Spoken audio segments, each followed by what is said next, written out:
J'ai été horrifiée quand j'ai atteint la fenêtre du gymnase. Elle était pleine de photos de moi sous tous les angles. Il y avait même des photos de moi sortant de la salle de bain.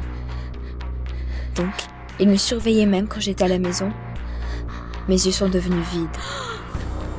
Ça n'avait aucun sens. Je me suis étirée doucement dans le soleil du matin. Aujourd'hui était censé être l'un de mes entraînements préférés. La journée promettait d'être merveilleuse. J'ai pris mon téléphone et je me suis figée pendant une seconde. Un message de Dan est apparu sur l'écran.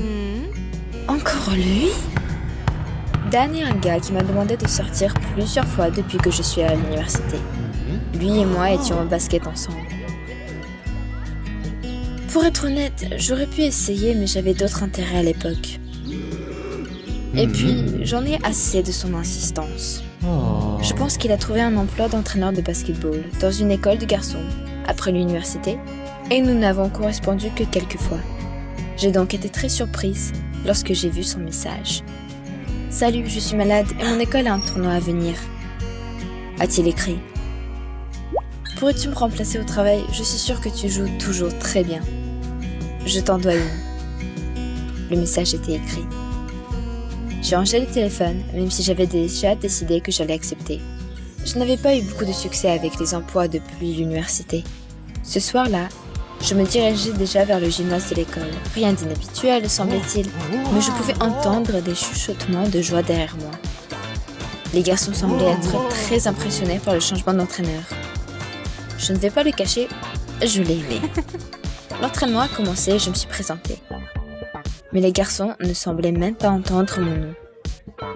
Ils dévoraient mon corps du regard. Je ne m'attendais pas à ce genre d'intention, mais j'ai été pour le moins flattée. Il semble qu'il n'y avait pas beaucoup d'enseignantes ici à l'école. Donc, les garçons sont devenus fous. Enfin, l'entraînement était terminé. L'intérêt des garçons était finalement fatigant. Mais je n'avais aucune idée qu'il y avait plus à venir. Ils étaient littéralement sur moi et ne voulaient pas me laisser passer. Et séparez-vous! Chacun d'entre eux m'a demandé quelque chose. Comment j'ai commencé le basket, à quelle fréquence je m'entraînais, etc. Et l'un d'eux m'a même demandé la taille de mes seins. Pourquoi avez-vous besoin de savoir tout ça? J'ai réussi à disperser la foule et je me suis enfermée dans les vestiaires. Je n'aurais jamais cru qu'il faudrait une journée de travail dans une école de garçons pour me redonner confiance en moi. Pendant tout le temps où j'étais à l'université, j'ai essayé de me concentrer sur mes études, alors maintenant, une telle attention était agréable pour moi. C'était même nouveau pour moi. Le temps a passé, mais après une de mes séances d'entraînement, au cours de laquelle, une fois de plus, les garçons se sont presque battus juste pour que je les regarde, quelque chose d'étrange s'est produit. Je suis entrée dans la vestiaire, mais je n'ai pas trouvé mon haut de sport préféré dans mon casier.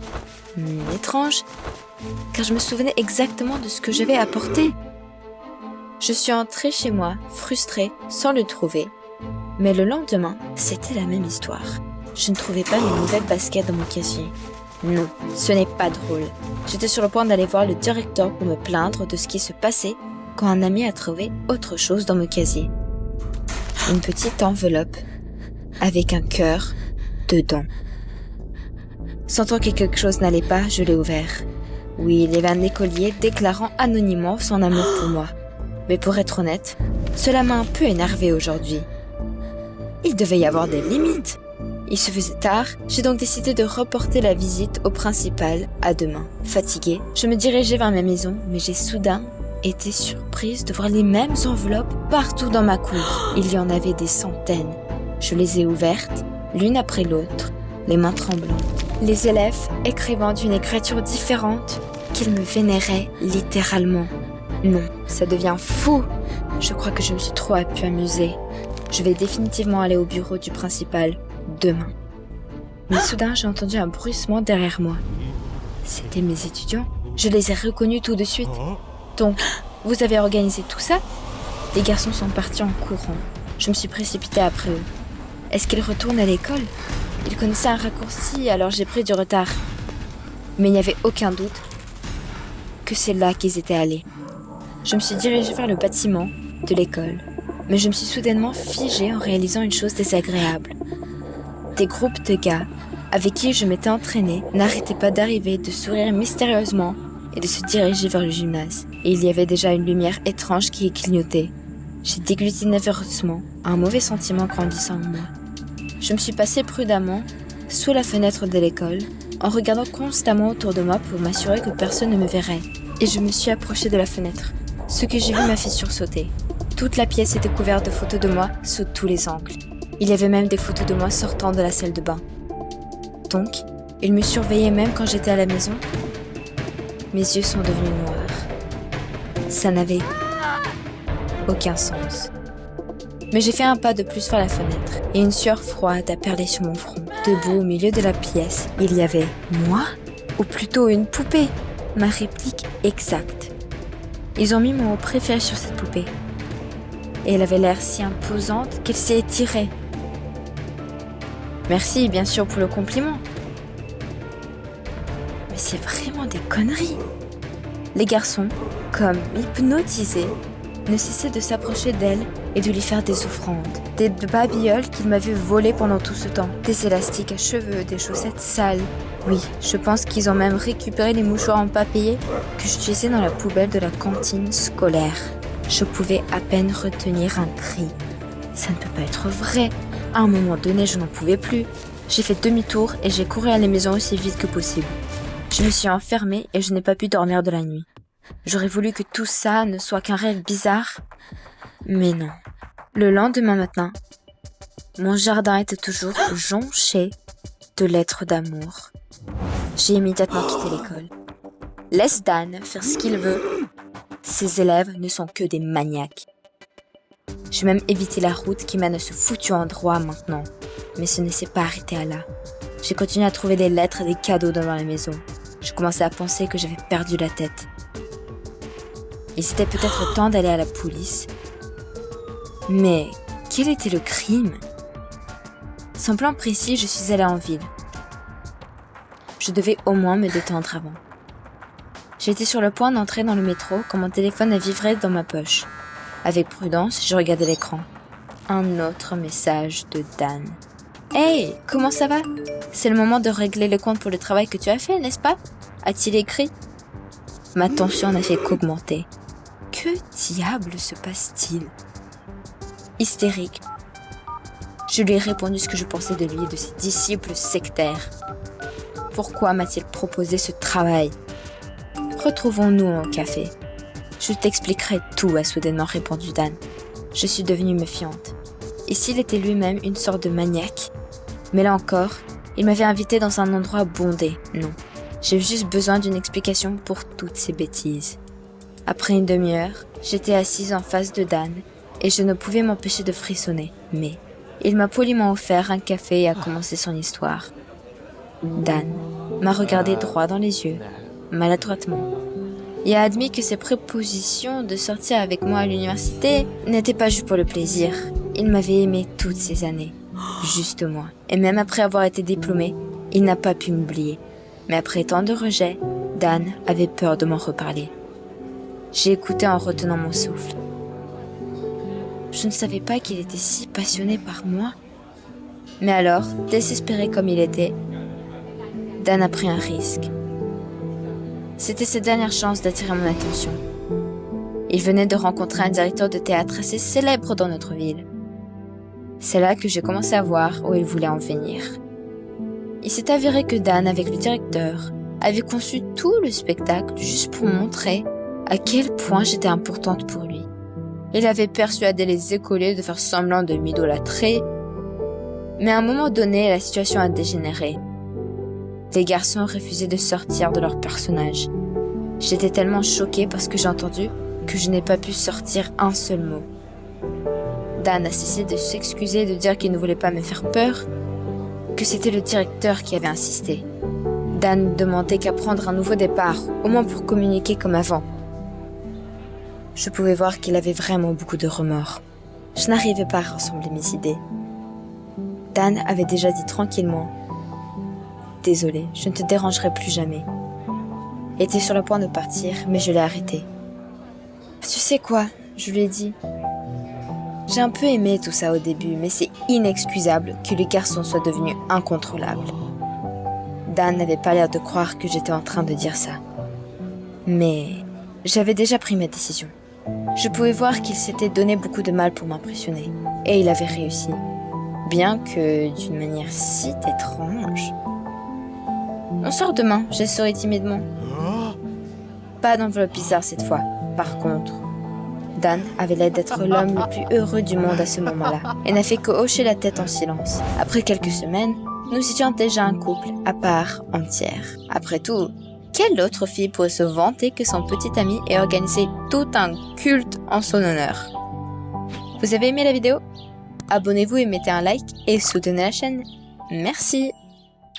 Je me préparais pour une représentation très importante. Aujourd'hui mon talent d'acteur serait enfin remarqué. Mais alors cette puante Claire m'a arraché la barbe et s'est enfuie de la loge. Pourquoi avait-elle besoin d'une barbe? Allait-elle jouer un homme? C'était un vrai garçon manqué. J'ai couru après elle, mais avant que je ne puisse le faire, elle m'a fermé la porte au nez. Non, pas maintenant. J'ai frappé à la porte pendant 1h30, mais personne ne m'a entendu. Il semblait que c'était fini. Maintenant, je pouvais oublier mon rêve. Depuis l'enfance, je voulais devenir un grand acteur. J'ai étudié dans une troupe de théâtre et les professeurs m'ont fait des éloges. Mais je ne pouvais pas imaginer que je finirais dans cet internat. J'étais contre, parce qu'ici, ils n'ont pris que des filles. Mais je suis arrivé ici par connaissance. Le fait que la troupe de théâtre locale a été remarquée par des producteurs cool, c'était ma chance.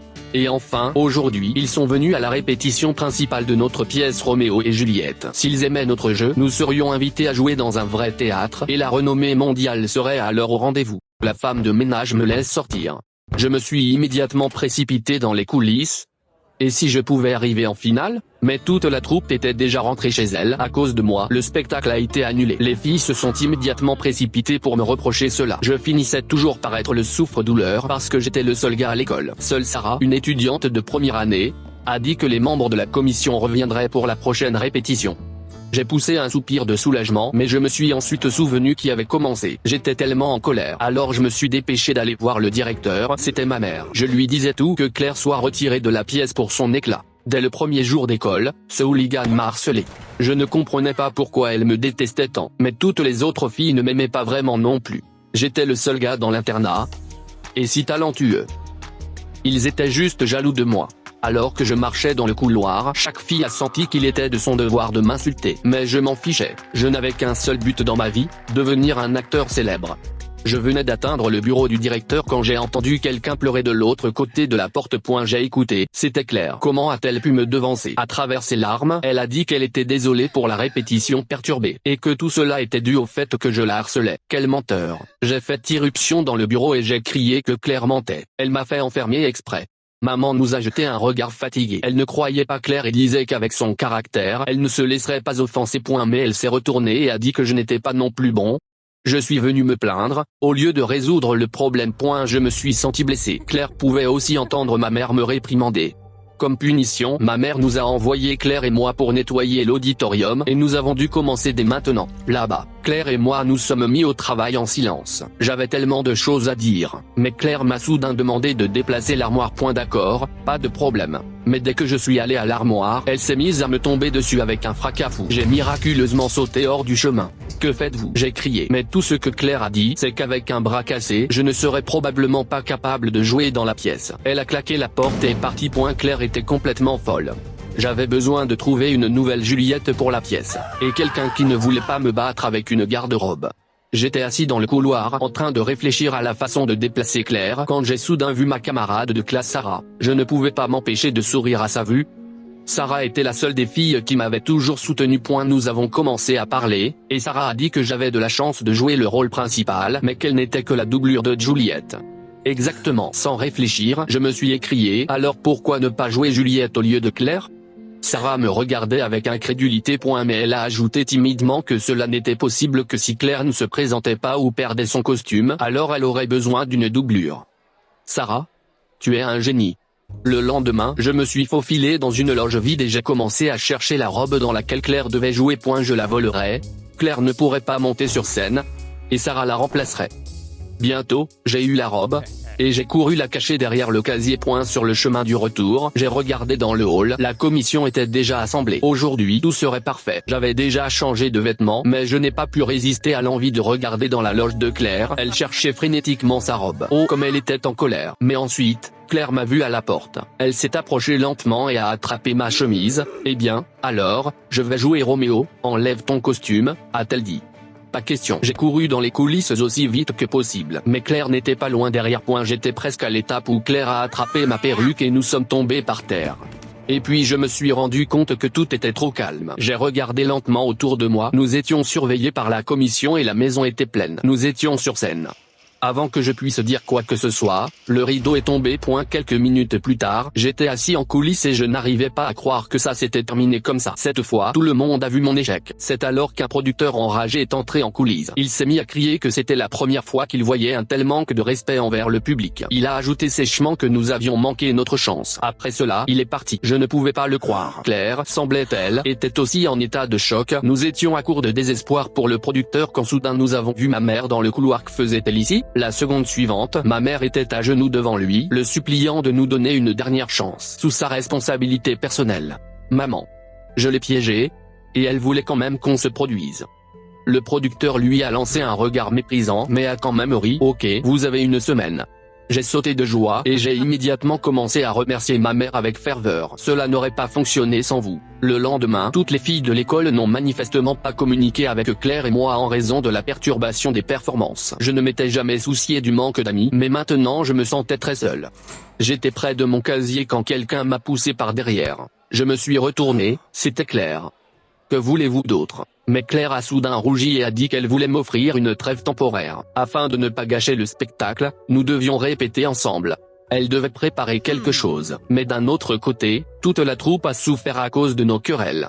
Après cela, Claire et moi nous sommes serrés la main et avons convenu de nous rencontrer dans l'auditorium après l'école. Voyons voir quel genre de piège elle a imaginé.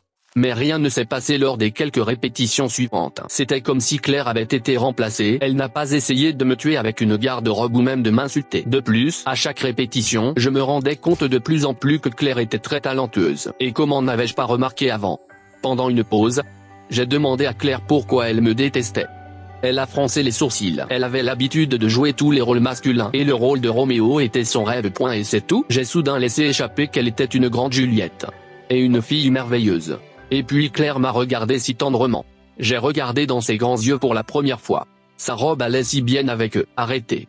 À quoi je pensais? C'était le garçon manqué de Claire. La veille de la représentation, nous avons répété jusqu'au soir. Et puis, soudain, Claire a laissé tomber le scénario. J'ai sauté pour l'aider et nos mains se sont touchées. Un frisson m'a traversé le corps. J'ai regardé dans les yeux de Claire. Nos lèvres étaient si proches. Soudain, Sarah a fait irruption dans la pièce. Claire et moi nous sommes immédiatement éloignés. Sarah nous a fixé un moment, puis a dit que j'étais un menteur. Je lui ai promis le rôle de Juliette, et maintenant j'embrassais Claire. Je voulais aller la voir, mais Sarah a crié qu'elle ne me pardonnerait pas et s'est enfuie. Claire a demandé froidement: tu voulais me priver du rôle de Juliette? Alors tout ce que tu m'as dit n'est que ton plan? J'ai commencé à m'excuser de vouloir faire cela plus tôt, avant nos répétitions, avant que je sache à quel point elle était merveilleuse. Mais Claire m'a jeté un regard méprisant et partit sans un mot. Je voulais l'arrêter, mais je savais que maintenant, elle n'enverrait que moi. Alors que je la regardais partir, un trou semblait s'ouvrir dans ma poitrine. Je n'ai pas pu dormir de la nuit. Et je suis venu à la pièce terriblement fatigué. Je voulais voir Claire bientôt, mais elle ne m'a même pas dit bonjour. Sarah m'évitait aussi. Dès que le directeur et ma mère m'ont remarqué, ils ont immédiatement crié que nous n'osions rien faire aujourd'hui. Claire a souri tout bas et a dit qu'elle ne se souciait pas du tout de moi, pour qu'il puisse arrêter de s'inquiéter. J'ai regardé dans le hall depuis les coulisses. La commission a regardé la scène avec impatience. J'ai senti une tension sauvage. J'avais les mains moites, le rideau s'est ouvert et la pièce a commencé. Claire a très bien joué toute la production, mais je n'arrivais pas à me concentrer. À chaque fois, regarder Claire me rendait de plus en plus triste. Qu'est-ce que j'avais fait? Pendant les répétitions, j'ai appris à la connaître d'un autre côté et j'ai réalisé que Claire n'était pas un garçon manqué, elle était douce et affectueuse. Claire s'est ouverte à moi et j'ai tout gâché. Et puis, au moment de mon monologue, je n'ai pas pu dire un mot. Je suis monté sur la scène et j'ai su que je devais enfin parler. J'ai pris une grande respiration et j'ai immédiatement averti le public et le producteur que mon texte serait différent de l'original. Puis je me suis tourné vers Sarah qui se tenait en coulisses et je me suis excusé publiquement. Je me suis comporté de manière abominable lorsque je lui ai promis le rôle. Puis j'ai regardé Claire. Mes mains tremblaient de peur et je lui ai dit que j'étais terriblement désolé de l'avoir offensée. Et même si je n'avais plus de chance, je voulais dire quelque chose. Je crois que je suis amoureux, Claire, je suis désolé de l'avoir réalisé si tard. Les mots ont résonné dans le hall. Le silence est total. Le public et la commission se regardent dans le désarroi. Après une minute interminable, des larmes ont coulé dans les yeux de Claire. Je pensais avoir tout gâché, et soudain, elle m'a embrassé. Le public a éclaté en applaudissements. Immédiatement, j'ai vu le producteur se lever lentement de son siège. Mon cœur a coulé, il disait que c'était un échec et je pouvais oublier ma carrière d'acteur. Et soudain, le producteur a dit que c'était très cool et très émouvant. Nous avons été invités à nous produire au théâtre. Vraiment, après tout ce qui s'est passé, nous avons eu la chance d'être célèbres. Claire et moi avons sauté de joie. J'ai vu ma mère dans le couloir, essuyant ses larmes et me regardant d'un air approbateur. Je souriais quand Claire m'a pris la main et m'a murmuré « Je crois que je t'aime bien aussi ». Et bizarrement, ces mots étaient plus importants pour moi que notre invitation à la grande scène. Et puis je crois que j'ai compris ce que Shakespeare essayait de dire dans Roméo et Juliette. Des gens en guerre peuvent toujours s'aimer et même changer au nom de leur amour. Vous avez aimé la vidéo? Abonnez-vous et appréciez-la, soutenez la chaîne. Merci.